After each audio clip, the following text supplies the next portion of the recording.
You're not being overpowered. You're being read. You've done this today without noticing.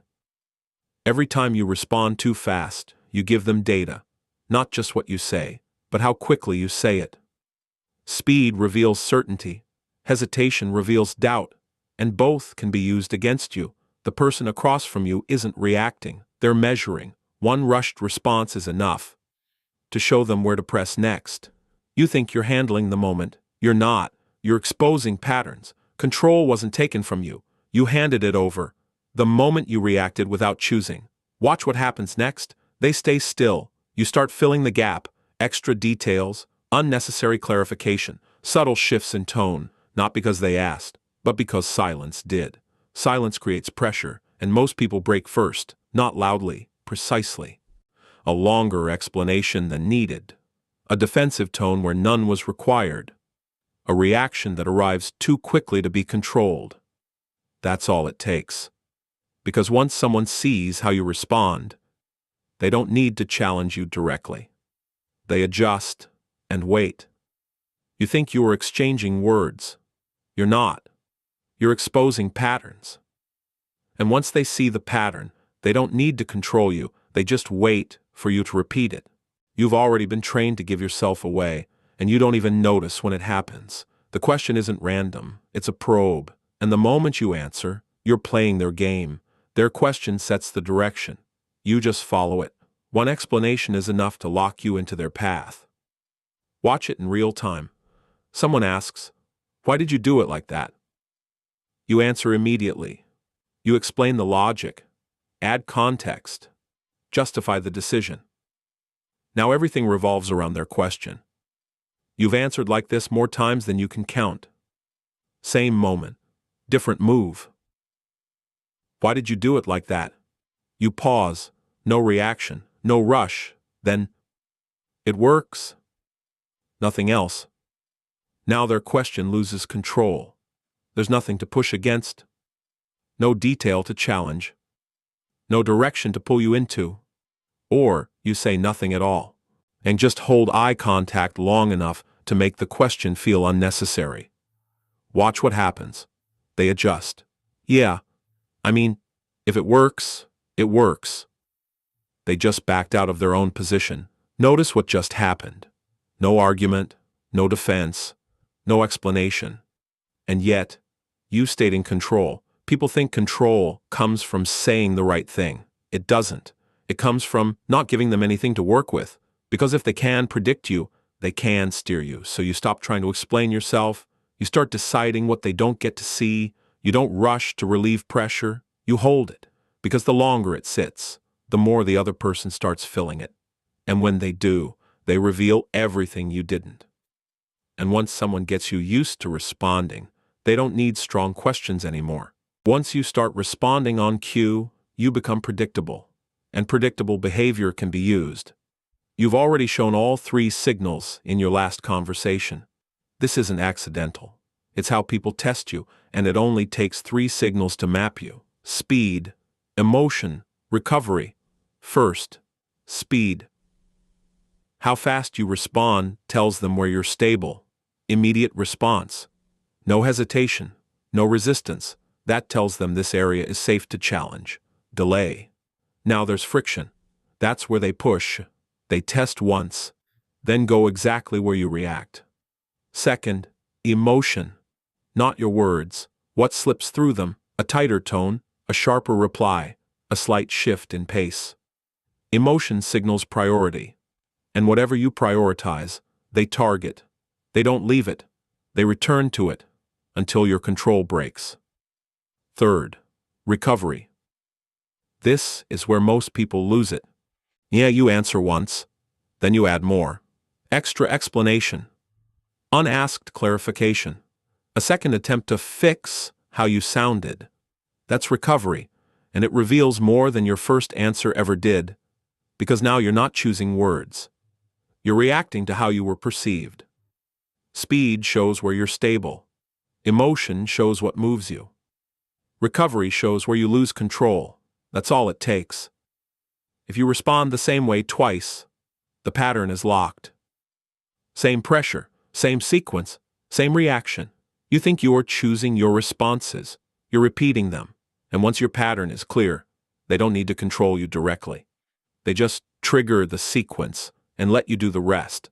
And once someone can predict your responses, they can start shaping them. Once they can predict you, they stop reacting to you. They start setting you up. This pattern has already been used on you. The move isn't pressure anymore. They put you exactly where they want you to respond. This isn't random conversation. It's a controlled progression. Watch the sequence. They start neutral. Quick question. You answer. That tells them. You engage without resistance when it feels harmless. Next step. Just trying to understand. You explain.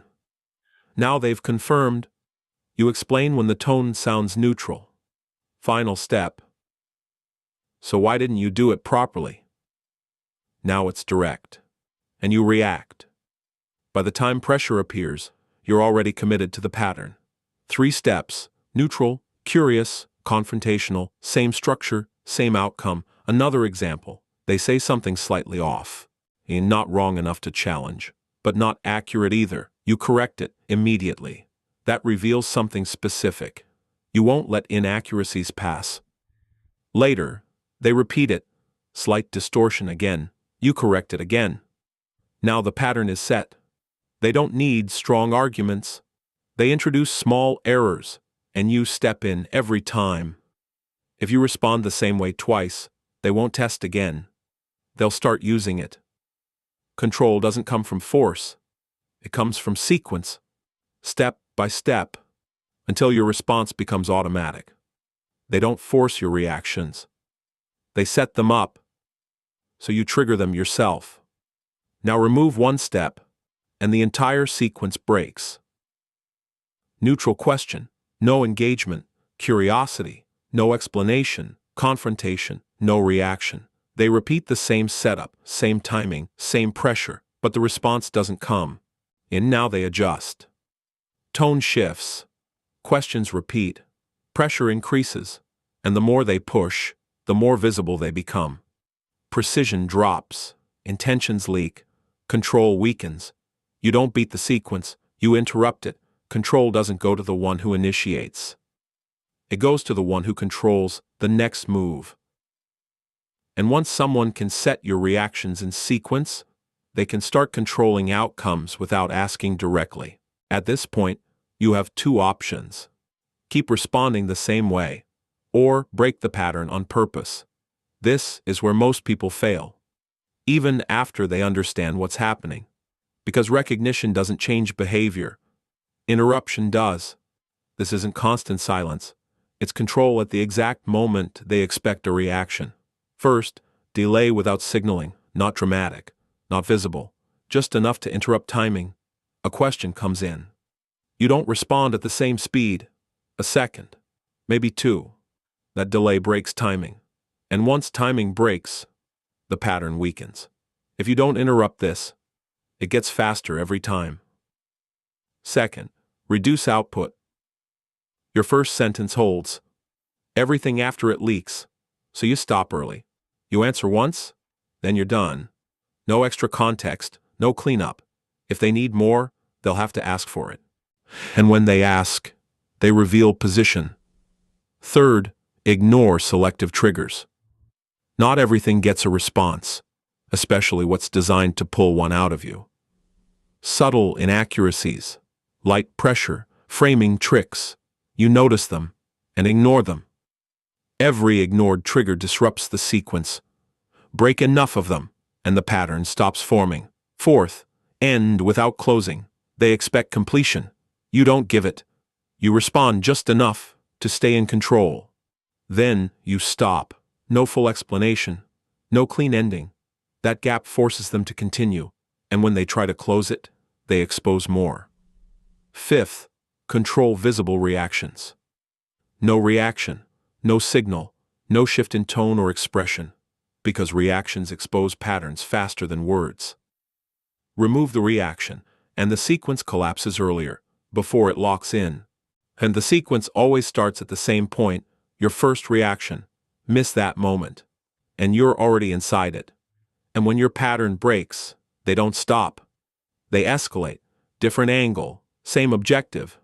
So you don't recover from the pattern. You stop it before it starts.